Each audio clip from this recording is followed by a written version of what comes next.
Boa noite para você, boa noite Brasil. E mais uma quinta-feira eu aqui com você pela Rede Eco TV. E eu fico muito feliz porque você está aí na sua casa comigo e eu aqui fazendo sempre o melhor para você.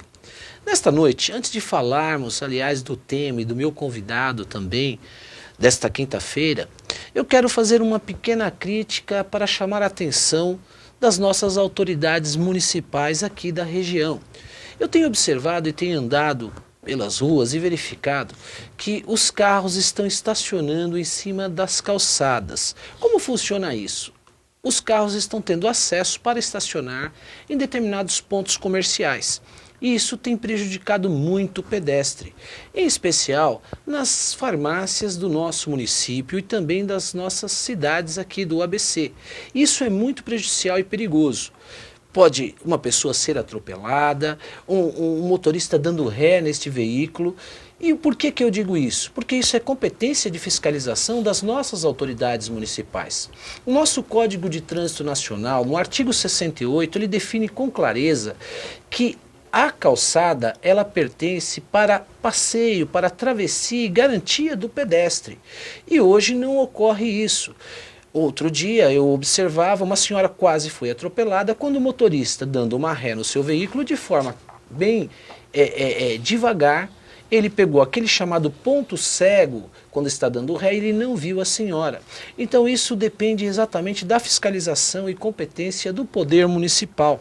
O artigo 68 ele é bem claro no Código de Trânsito Nacional. É assegurado ao pedestre a utilização dos passeios ou passagens apropriadas das vias urbanas e dos acostamentos das vias rurais para a circulação e também urbanas, podendo a autoridade competente permitir a utilização de parte da calçada para outros fins, desde que não seja prejudicial ao fluxo de pedestres.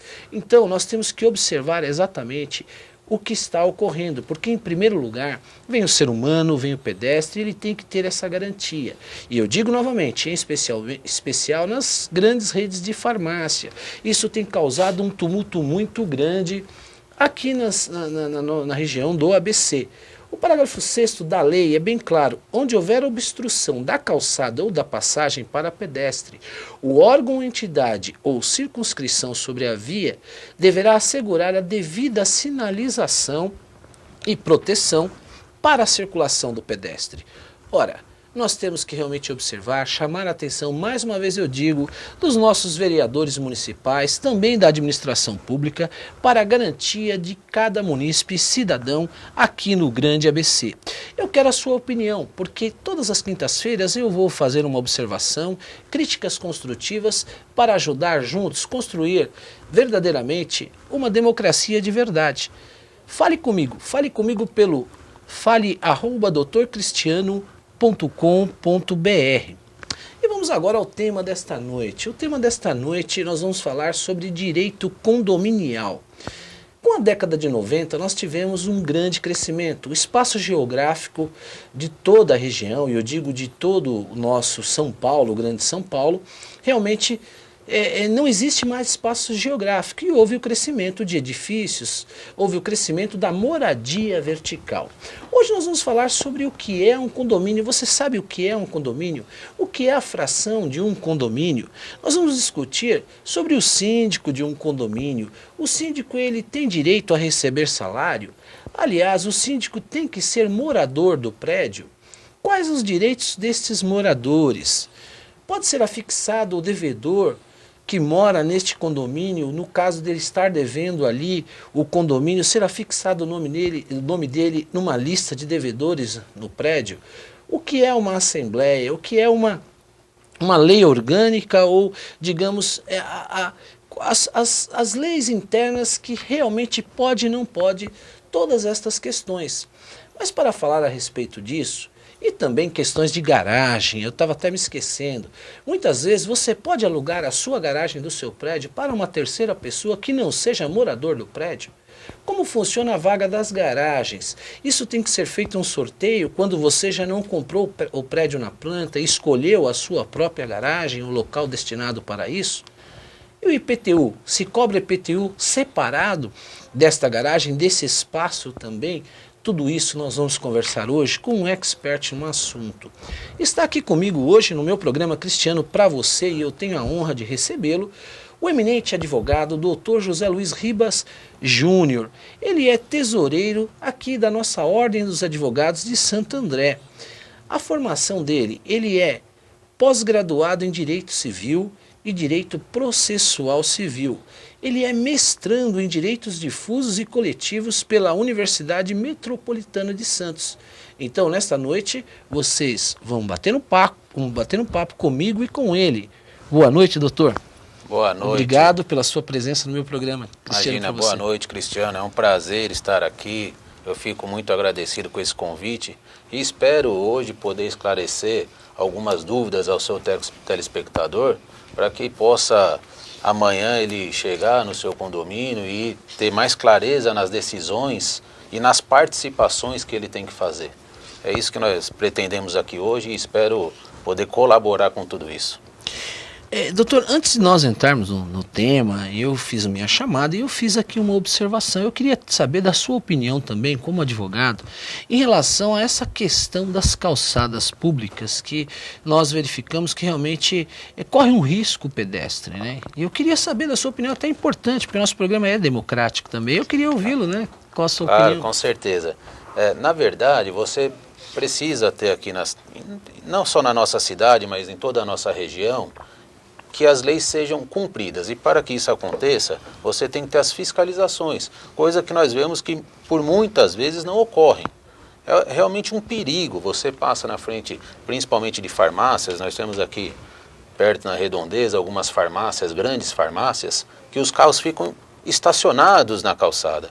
O pedestre ele tem que sair para a rua para poder atravessar, continuar o seu caminho. Isso é um perigo. E por que isso? Justamente por conta da falta de fiscalização.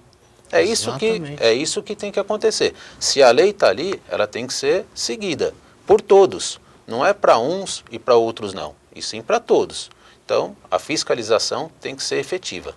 Perfeito, eu acho isso importante porque é muito importante nós trazermos a esse debate, essa conversa sadia e salutar, porque muitas vezes as nossas autoridades, com os afazeres que se tem, às vezes falta, né, um conhecimento, eu digo um conhecimento não, ou detectar determinadas questões, porque uma cidade ela é muito grande, né? Então nessa contribuição do nosso programa de uma forma democrática a gente faz esse alerta, mas obrigado. Eu acho que o maior problema de tudo isso daí fica na fiscalização. Às vezes você tem poucos fiscais para tomar conta da grandeza que é as cidades. Hoje você tem milhares de coisas acontecendo ao mesmo tempo e muitas vezes você tem apenas meia dúzia, 12, 10 fiscais para tomar conta de tudo isso daí. Então, realmente, tem que se empenhar mais as administrações para poder trazer para o povo, trazer para a população que realmente determina a lei, que a segurança é uma delas. Perfeito. Doutor, direito condominial. Eu falava a respeito na minha chamada que na década de 90 houve um crescimento vertiginoso, o espaço geográfico não se tem em nenhum espaço, né? Se falta isso e o crescimento dos edifícios, a edificação.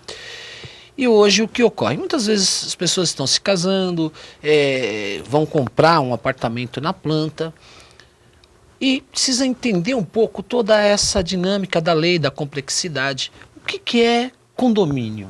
Olha só, Cristiano, aqui no ABC, para trazer um dado aproximado, são quase 4.000 edifícios. É realmente um número muito grande. Na cidade de São Paulo, isso passa de 35.000. Então você vê que realmente os espaços não existem mais. A cidade hoje ela cresce só para cima. Essa verticalização é o caminho, não existe. Hoje você tem alguns terrenos que antigamente você tinha 2 ou 3 casas e é comprado por uma administradora, incorporadora e logo se vê um prédio se erguendo. Então esse é um caminho sem volta. Só que nós temos uma situação.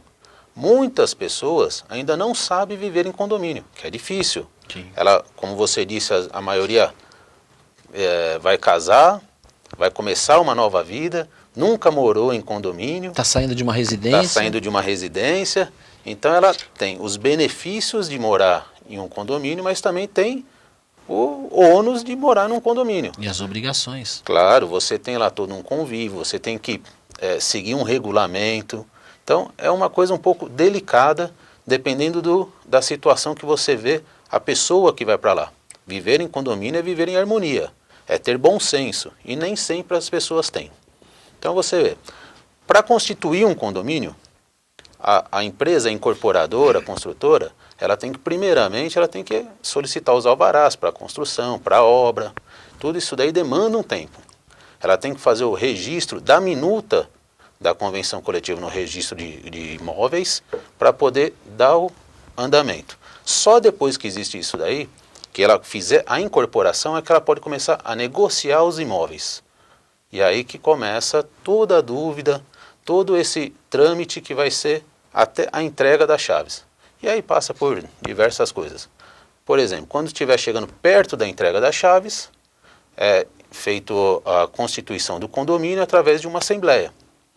Essa assembleia, que é a primeira assembleia, que é convocado todos os proprietários, que eles vão ratificar aquela convenção, aquela minuta que está registrada no registro de imóveis, é onde que ele vai, além de ratificar, ele vai fazer geralmente a eleição de síndico.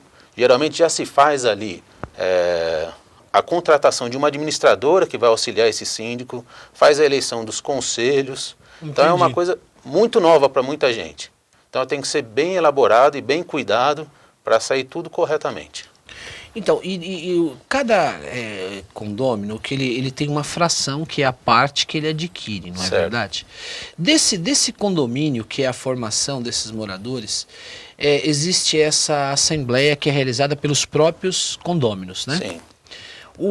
Pode ser indicado um síndico temporário ou ele tem que ser eleito logo nessa primeira assembleia? Não, na primeira assembleia já é eleito um síndico. Ele não vai ser um síndico temporário. O síndico, de acordo com o Código Civil, ele vai ser eleito por um período de até 2 anos, e se a convenção determinar que seja de 1 ano, será de 1 ano, mas ele pode ser até 2 anos e ele pode ter a reeleição. Então não é um síndico temporário. Geralmente nessa primeira assembleia é convocado e é eleito um síndico. Esse síndico, ele pode ser morador do condomínio ou não. A lei também deixa essa liberdade. A própria assembleia, ela pode determinar como que vai ser feita essa eleição e quem que vai ser esse eleito. E essa assembleia, ela é feita pela maioria dos moradores? Tem uma porcentagem da presença? A convocação tem que ser para todos. Nem sempre todos vão. Geralmente em uma assembleia comparece de 20% a 30% dos proprietários. Mas a convocação, para ela não ter nenhuma irregularidade, ela tem que ser feita para todos. E aí a pessoa tem... Ela tem que ser feita por escrito ou pode ser afixado Não. Você tem que enviar essa convocação para todo mundo. Você não... Além de você enviar, geralmente você coloca os avisos no hall de entrada, nos elevadores. Mesmo mas na formação, essa é a ordinária, na formação... Na formação você tem que enviar. Perfeito. E o que ocorre? Você comprou o imóvel, você mora em outro local. Então, a construtora e a incorporadora, ela envia, através de cartas, essa convocação de forma para todo mundo. específica, qual a finalidade dessa assembleia? Ela tem que vir... É importante que nós estamos falando dessa formação do condomínio, né? E eu sei que tem muitos telespectadores que estão nos assistindo e isso realmente é muito interessante porque não tem noção de como se forma. A pergunta, como se chega ao valor do condomínio inicial? Olha, o que é a cota condominial? A cota condominial nada mais é do que o rateio das despesas ordinárias do condomínio. Então você faz uma previsão das despesas ordinárias e é dividido pela fração ou pelas unidades. E aí quem vai determinar qual vai ser essa divisão é a convenção do condomínio. E aí você chega ao valor da cota. Então a cota condominial é a divisão das despesas ordinárias pela fração ou pela unidade. Mesmo que, digamos, que se não foi vendida todas as unidades, quem assume isso, aquela parte, é a incorporadora até não vender. Exatamente, porque ela é a proprietária ainda daquelas unidades que não foram vendidas. Acontece em condomínios de você ter 40% de imóveis que ainda não foi vendido. E isso também gera uma outra situação. A incorporadora, a construtora, ela vai ficar com essa obrigação de pagar essas cotas. Só que ela também vai ter o direito de voto de todas essas unidades. Então, o que acontece muito na primeira assembleia é a contratação de uma administradora. Uhum.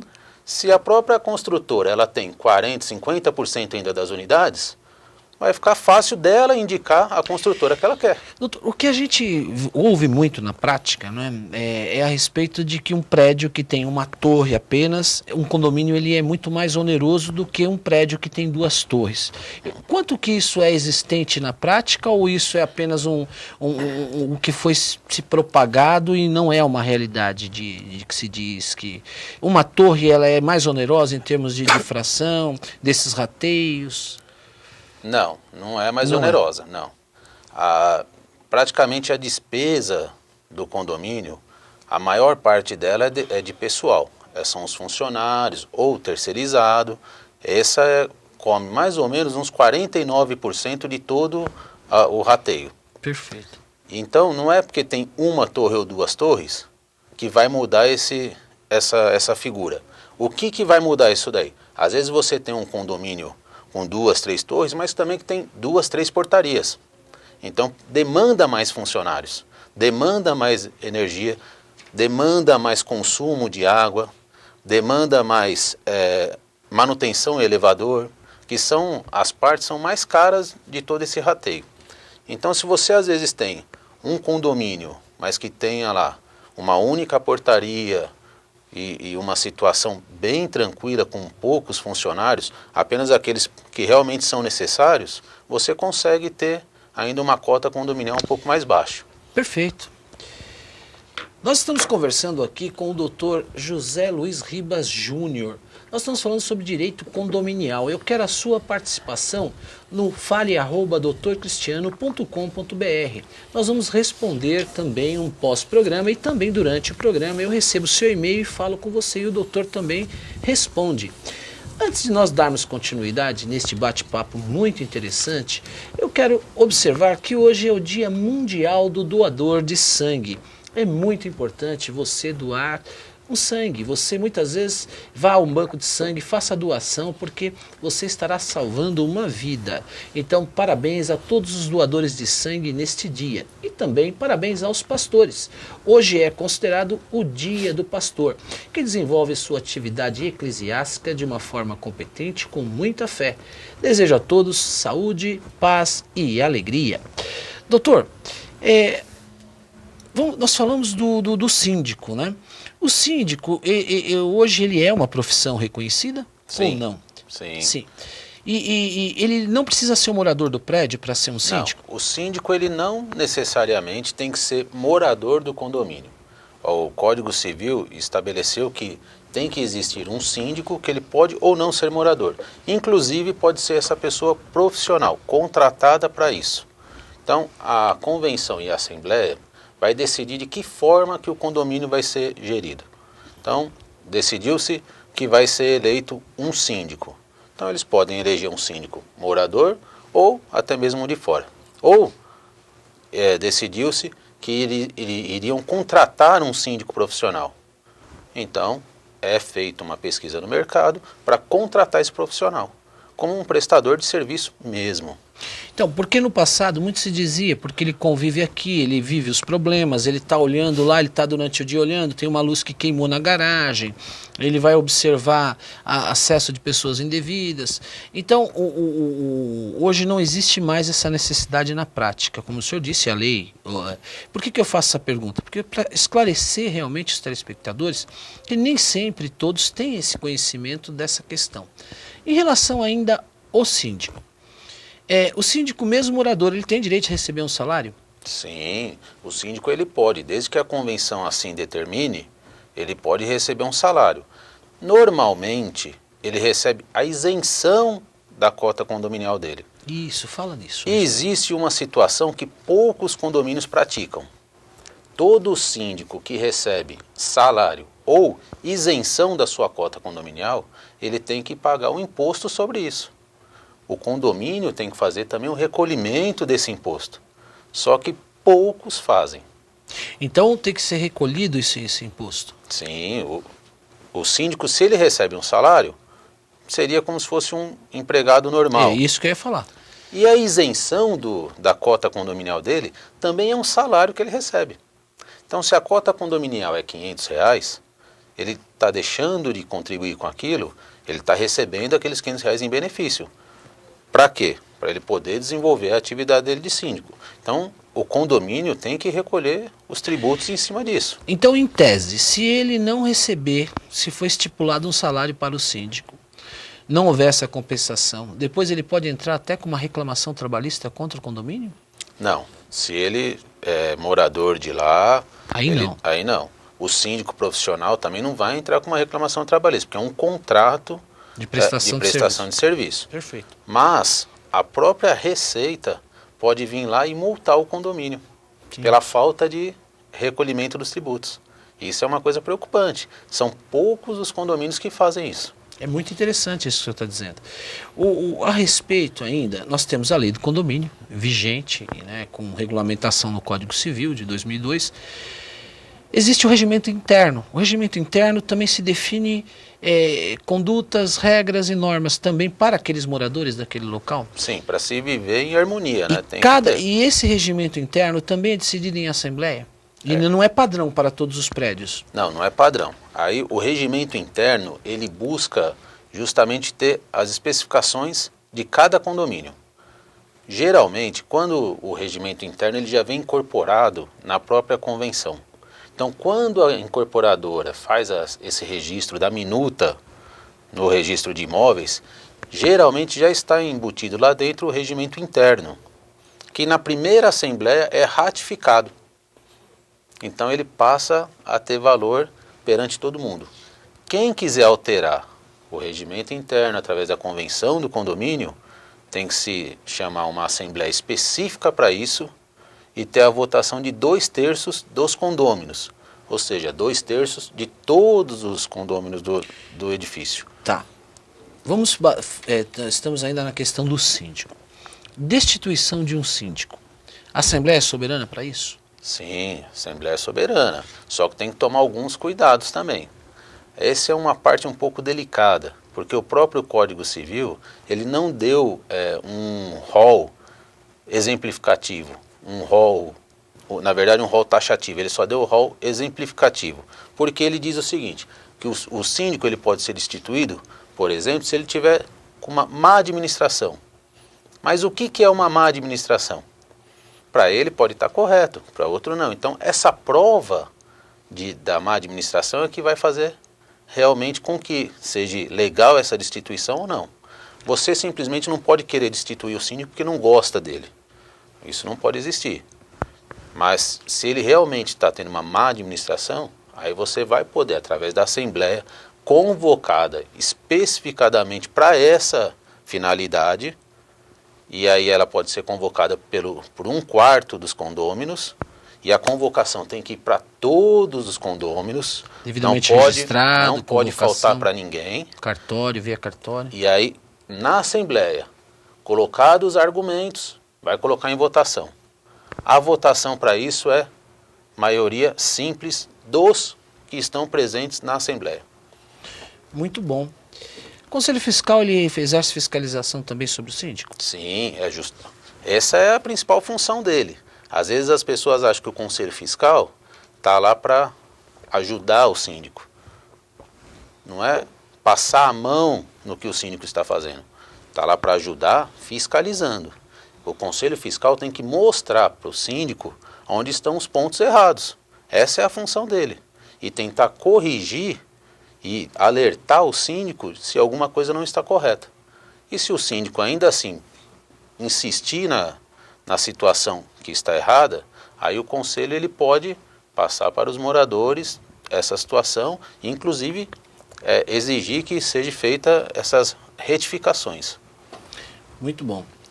O regimento interno é que define em cada edifício não, no condomínio, que aí nós já estamos dentro do condomínio, bichinho de estimação, porque hoje é comum todos terem um bichinho de estimação, um gato, um cachorro, entretanto muitas vezes incomoda. E tem determinadas espécies, se for definido isso no regimento interno, isso é que é definido, ou cada morador pode ter na sua unidade o seu bichinho de estimação, sem um regulamento interno? Olha, vamos lá, assim, existem duas situações. Uma é a convenção do condomínio, que ela é mais abrangente, e a outra é o regimento interno, que ele cuida de coisas específicas. Por exemplo, você tem um regimento interno para a utilização do salão de festa. O regimento interno fala da utilização da piscina. E a convenção do condomínio, ela abrange tudo isso daí. Então, na convenção do condomínio, geralmente que está estipulado se pode ou não ou você ter animais de estimação.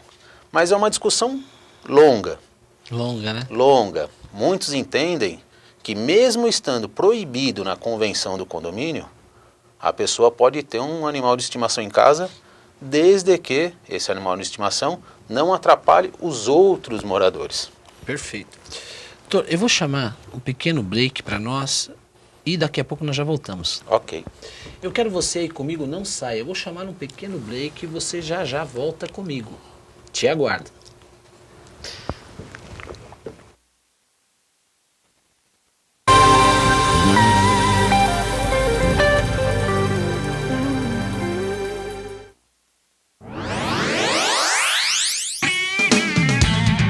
Eu, Leila Porto, estarei em breve com você aqui na Eco TV, falando sobre moda, gastronomia, decoração, saúde, bem-estar e tudo o que acontece aqui no ABC para você. E se você apagasse um quadradinho no seu monitor? Black Pixel Project, Greenpeace. É simples assim. Você instala um quadradinho negro no seu monitor. O seu quadrado, mais os quadrados negros dos monitores das outras pessoas, economizam watts. E economizando watts, todo mundo ajuda a combater as mudanças climáticas. E o que acontece se você não colocar um quadradinho negro no seu monitor? Nada. A temperatura do planeta vai continuar aumentando. E a fome, a malária, as inundações e a escassez de água vão aumentar também. Você acha um Black Pixel pouco? Agora imagine alguns Black Pixels juntos. E mais alguns Black Pixels. E um pouco mais. Parece pouco, mas é muito.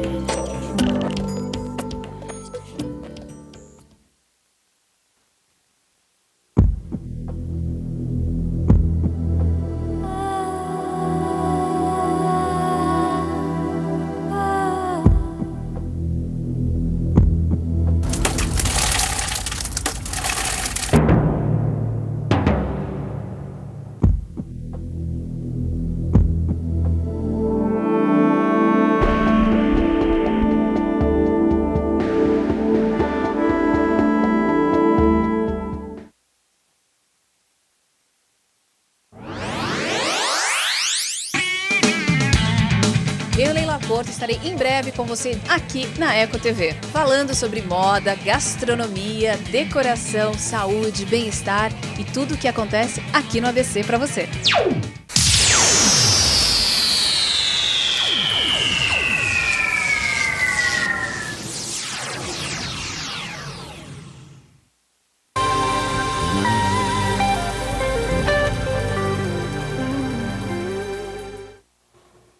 Obrigado, porque você não saiu daí comigo da sua casa na telinha. Nós estamos falando hoje de um assunto muito interessante, direito condominial.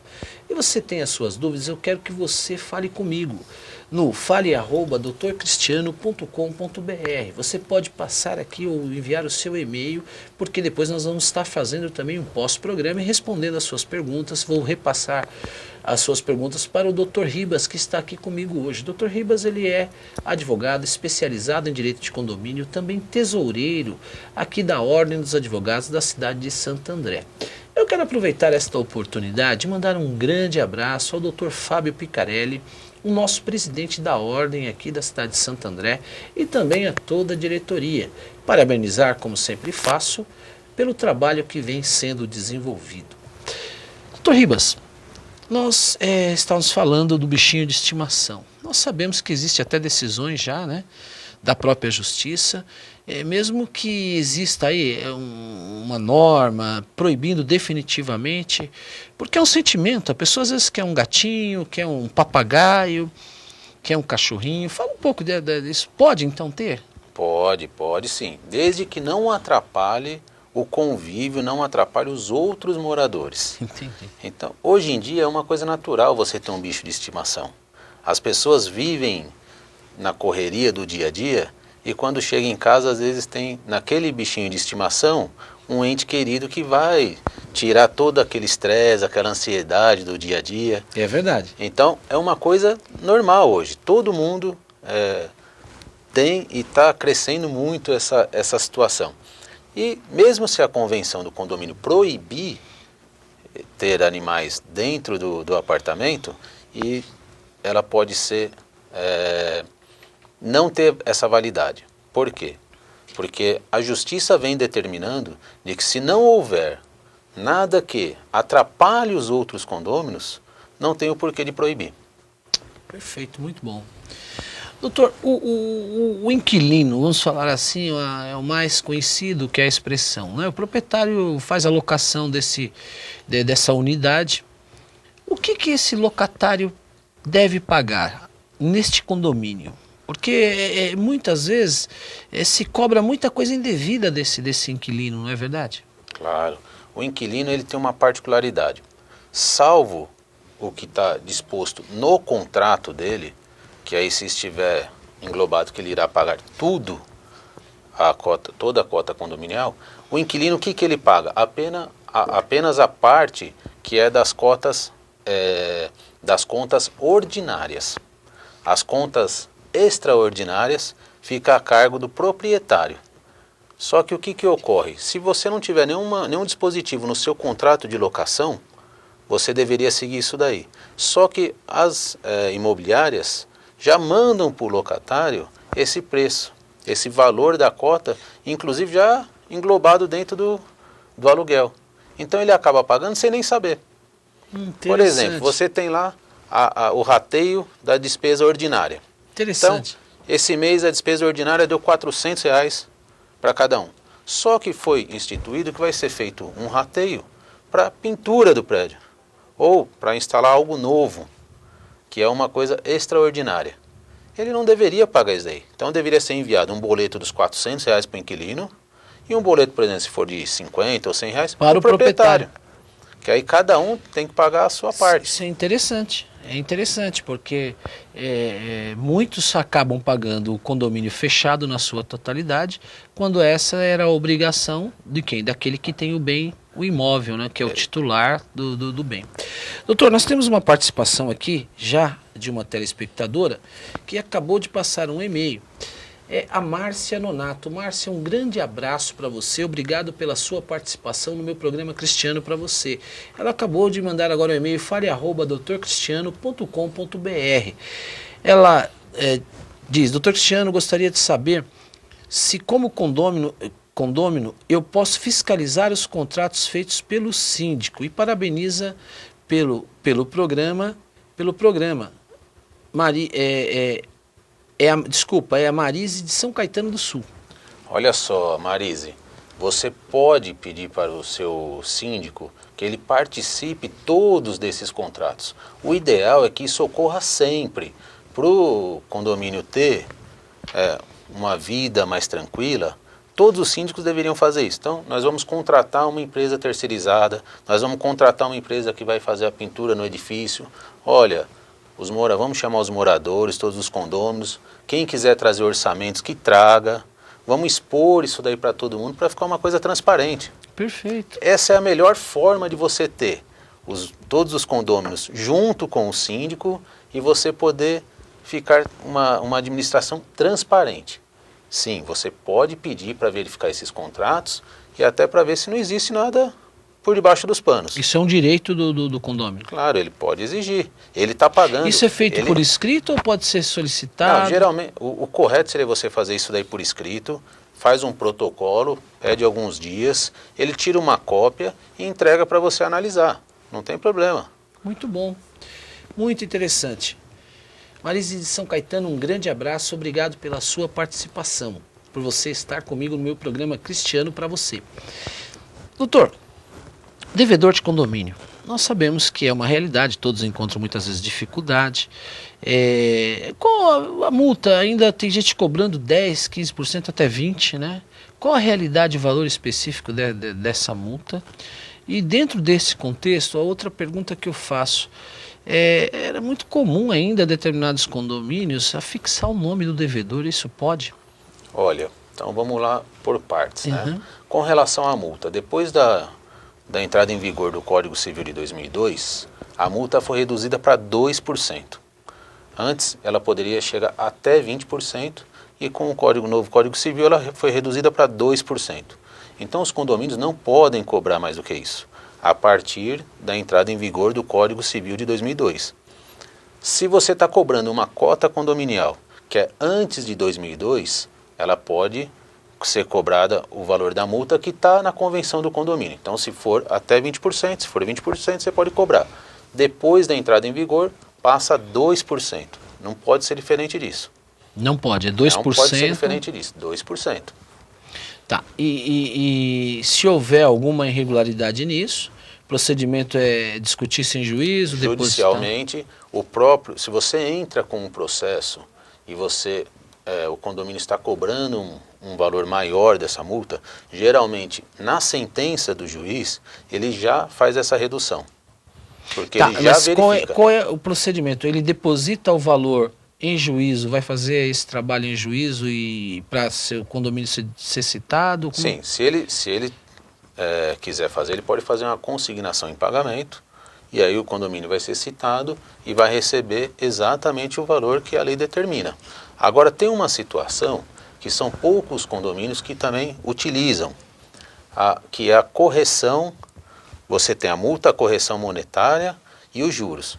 Os juros, ele pode ser instituído mais do que o 1%. Então, o que ocorre? A lei, o Código Civil, determina que, não havendo disposição em contrário na convenção do condomínio, aplica-se os juros de 1% ao mês. Então, se você tiver na sua convenção do condomínio juros, por exemplo, de 10% ao mês, fracionado ao dia, você pode cobrar esses juros maior do que 1%. Não é a multa é uma coisa, a correção monetária é outra e os juros são outros. Então, se na sua convenção do condomínio tiver disposto que você tem até 10% para cobrar de juros ao mês, você pode fazer isso, que é legal. Então é muito importante essa observação para não se gerar essa confusão. Então isso, se tiver predisposto e a termo nessa convenção, então se pode cobrar? Se pode cobrar, mas tem que estar na convenção do condomínio. Você não pode simplesmente instituir por uma assembleia simples. Se não existir na convenção do condomínio, você tem que fazer alteração, uma assembleia para alterar a convenção do condomínio, que exige quórum de 2/3 na votação. Perfeito. Doutor, vamos falar agora de... Se me permite, claro, Cristiano, só ficou faltando falar da fixação do nome do devedor. Sim. Por favor. Geralmente o pessoal fala de fixar nos elevadores, no hall. Isso não pode fazer. Isso realmente é um constrangimento para as pessoas. E aí o próprio Código de Defesa do Consumidor, ele já prevê essa proibição. Se essa pessoa se sentir constrangida, ela pode buscar uma ação de danos morais contra o condomínio. Então, o que o condomínio pode fazer? O condomínio, ele pode, quando ele envia o boleto para todo mundo, da cobrança da cota, ele pode, lá naquele boleto, colocar o número dos apartamentos que estão devendo. Nunca o nome da pessoa. Ele pode colocar lá, o apartamento número 1 deve, o apartamento número 7 deve, o apartamento número 21 deve. Ele não pode colocar o José deve, o João deve. Tá, mas veja bem, demonstrar isso de forma numeral de cada unidade, isso pode? Para os condôminos do prédio. De uma forma que você não exponha o devedor. Entendi. Então, perfeito. Geralmente você envia isso daí, no próprio boleto já vem lá especificando quais são as unidades que não pagaram o condomínio. Perfeito. Então, todos ali do condomínio sabem quem são que deve, porque é um direito seu. você é uma parte do condomínio. Então, você tem o direito de saber quem está devendo o condomínio. Mas você não pode expor a pessoa que está devendo. Muito bom. Olha, eu estou recebendo, nós estamos aqui recebendo esse bate-papo, recebendo um e-mail do Dr. Clélio, advogado da cidade de São Caetano, parabenizando o programa, inclusive pela escolha do tema. Eu que agradeço a sua participação, doutor, e te mando um grande abraço a você e toda a sua família. Doutor, a questão de determinadas irregularidades e a não observância do cumprimento da convenção por parte do morador e até do regimento interno. Qual é o procedimento, digamos, do síndico? Existe uma graduação, digamos, de fazer isso? Deve ser advertido primeiro e depois multado pela irregularidade, por infração a essa norma, ou pode ser aplicada uma multa de imediato? Olha, Cristiano, geralmente é escalonado. Você envia para esse infrator uma advertência explicando o que aconteceu, até mesmo para você, para ele ter o direito, para ele ter a possibilidade de não mais cometer essa infração. Então você adverte ele. Aí, se persistir, você multa. Isso é normal, isso pode acontecer. Existem situações que você pode aplicar a multa diretamente. Por exemplo, se for um caso que todos sabem, é uma situação que está causando dano aos demais moradores, né? Inclusive essa multa, ela pode ser tanto, se for determinada na convenção do condomínio, ela pode ser de uma taxa condominial, de um valor estipulado, e o próprio Código Civil, existem multas que vai 5 vezes o valor da cota condominial e multas que vão a 10 vezes o valor da cota condominial, dependendo da infração que for cometida. Muito bom. Doutor, essa questão dessa multa, ela não pode ser embutida junto com o condomínio ou tem que ser, digamos, cobranças à parte? Eu te envio para o morador essa cobrança específica e envio a multa também? Foi até importante você fazer essa pergunta, que hoje eu respondi a uma consulta que me foi feita justamente sobre isso. A pessoa, ela sofreu uma multa e o condomínio não quer entregar o boleto da cota condominial. Falou que só entrega se tiver embutido a multa. Não, isso não pode. Uma coisa é você ter a cota condominial e uma coisa é você ter a multa. São feitos 2 boletos. Se a pessoa não pagar aquela multa, o condomínio pode entrar com uma ação contra ela para cobrar. Então, ele não pode atrelar uma coisa a outra. O que eu até sugeri a ele foi o seguinte: se o condomínio assim insistir, que ele entrasse com uma ação de consignação em pagamento, para ele pagar a cota condominial. Se ele acha que foi injusta a multa, ele vai discutir também essa multa judicialmente. Mas ele não vai ficar inadimplente com a sua cota. E aí as coisas vão andando. Mas não pode ser uma única coisa. Muito bem esclarecido. E isso ocorre muito, né? Nós sabemos disso, né? Então, eu acho que esse tema é um tema que realmente são pontos nevrálgicos que ocorrem no direito do condômino, porque também nós sabemos do direito do morador, mas também eu digo do proprietário, que é o condômino, e o prédio também tem a sua força pela convenção. Na minha chamada eu falava a respeito da locação da garagem. É permitido locar uma garagem desde que não seja nem do próprio prédio ou um condômino? Isso tem uma discussão até que grande em relação a isso daí, porque antigamente não era permitido. Então agora você pode locar, mas você tem que dar preferência para os condôminos. Tá. Então você tem que colocar isso em pauta. E a Assembleia também ela pode, através da convenção, determinar o que pode ser feito ou não. De repente, se na própria convenção estabelece que é proibido você fazer uma locação da garagem para alguém de fora, você vai ter que respeitar isso. Tá, muito, muito bom também. Fundo de reserva. O fundo de reserva, nós sabemos que é aquilo, o próprio nome já diz, né? Ele deve ser usado em casos muito específicos, né? A utilização desse fundo de reserva, ele tem que ser aprovado por Assembleia? Olha, existem algumas situações. O fundo de reserva ele é utilizado para cobrir algumas emergências. Ou se já for uma situação pré-determinada pela Assembleia, você faz a arrecadação para depois utilizar para aquele fim. O que acontece? Se você tiver lá uma situação de emergência, mas que não despende muito dinheiro, o síndico ele pode utilizar.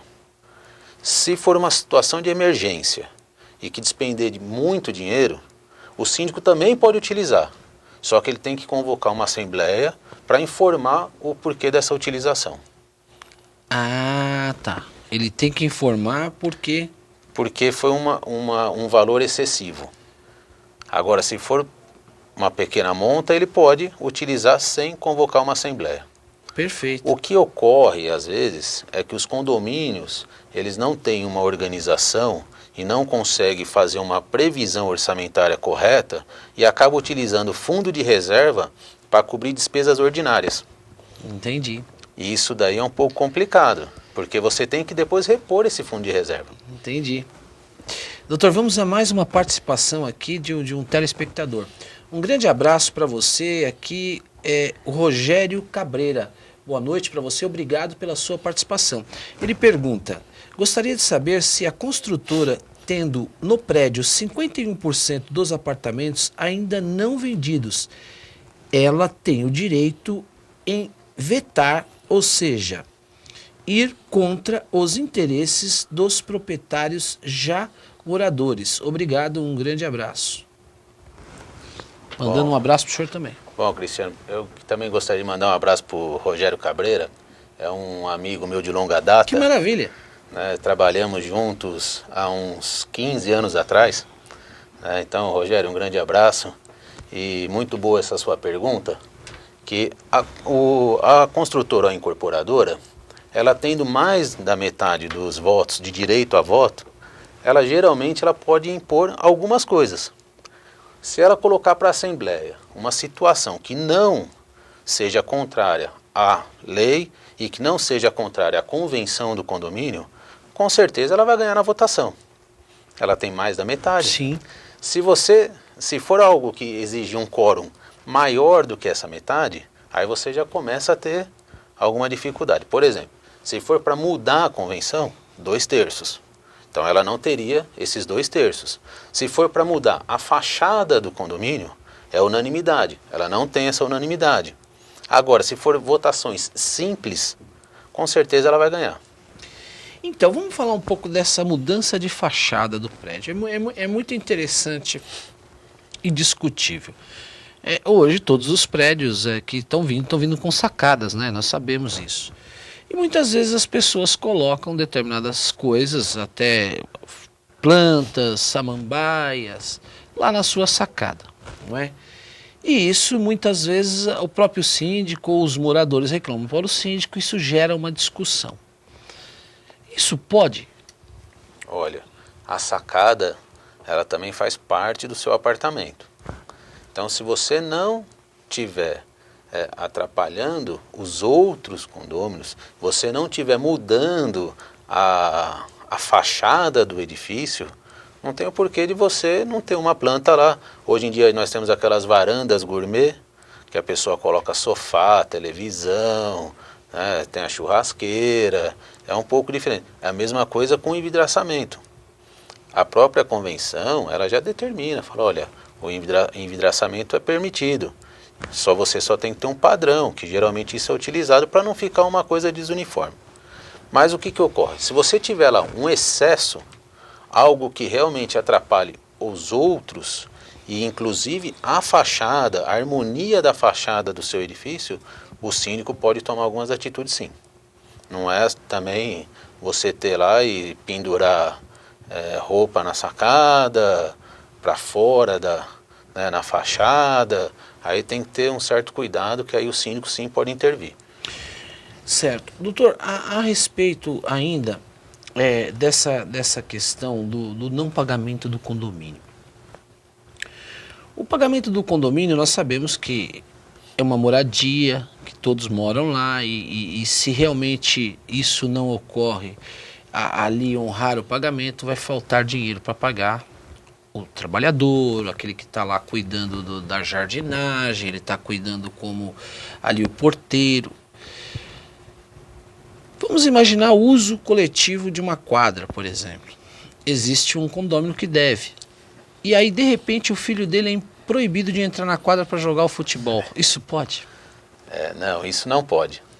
Não pode. Fala um pouco O disso. devedor, a partir do momento que ele fica devendo a cota condominial, ele já vai sofrer uma penalidade. Por aquilo ele vai pagar uma multa, uns juros, uma correção e os honorários do advogado. Então, ali já existe a penalidade sendo aplicada.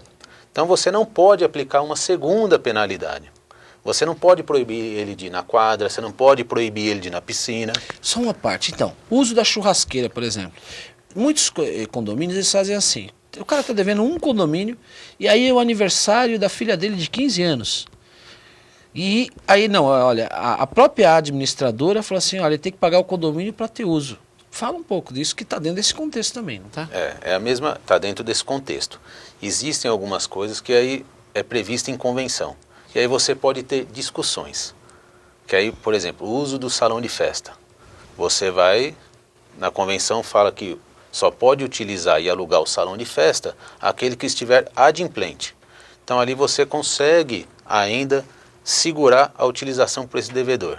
Agora você não pode proibir ele de ter acesso às áreas comuns, as áreas que são como elevador, como a própria quadra, como a piscina, porque não é uma coisa reservada só para ele. O salão de festa ele vai utilizar para ele, somente ele. Então você consegue ainda na convenção do condomínio ter essa discussão. Dá uma amarradinha nisso. E conseguir amarrar. Mas as Agora, outras coisas não, piscina, porque ele já vai ser penalizado. Então, quando você entrar com essa ação de cobrança, ele já vai ter que pagar a multa, juros, correção e honorários do advogado. E uma coisa importantíssima que as pessoas às vezes não sabem é que a dívida de condomínio, o próprio bem garante essa dívida.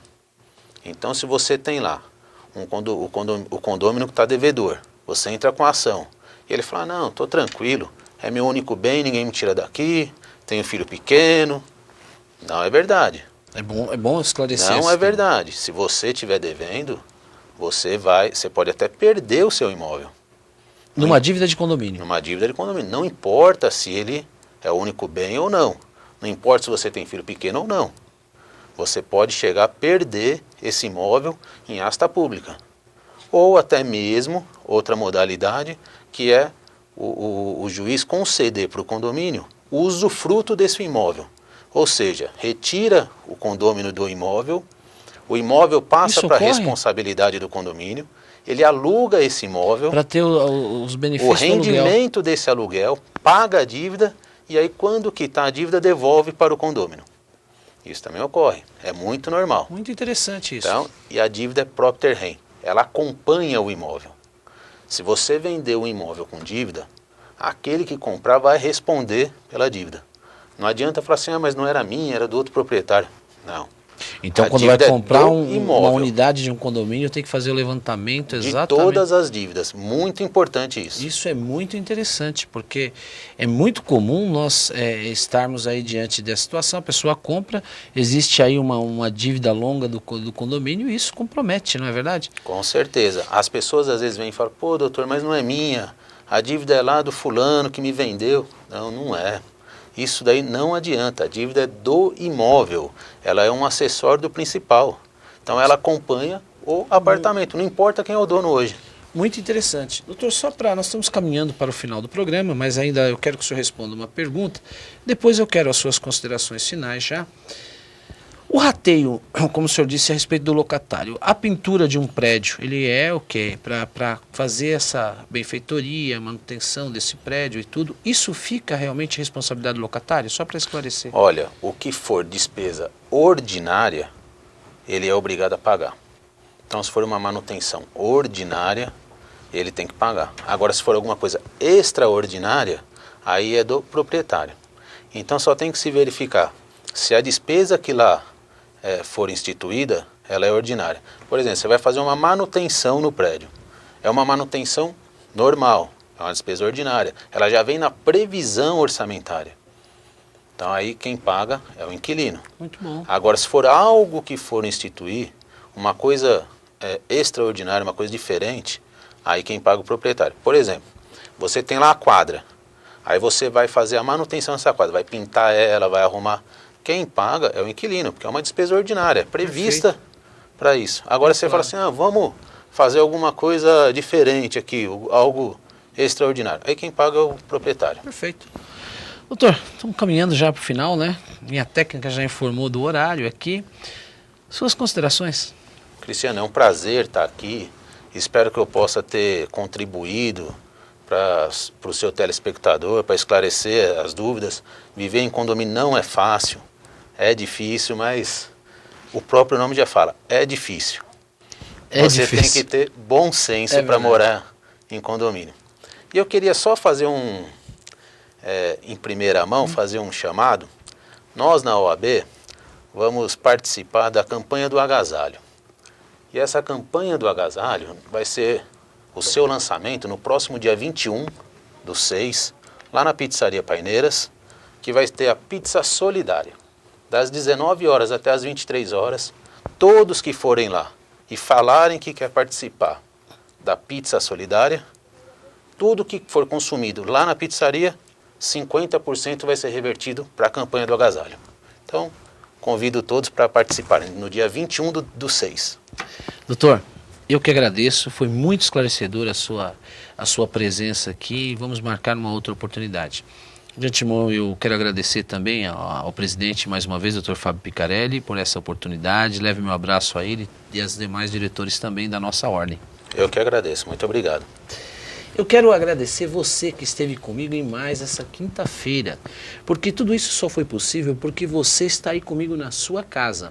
E você vai acompanhando aí as minhas reprises exatamente pela Rede Eco TV, e você vai assistir as minhas reprises aí de acordo com a programação da Rede Eco TV. Obrigado por você ter estado comigo. Quero agradecer toda a minha técnica, sempre presente comigo, o Elton e a Bruna também, e todo o apoio que eu tenho recebido aqui da Rede Eco TV.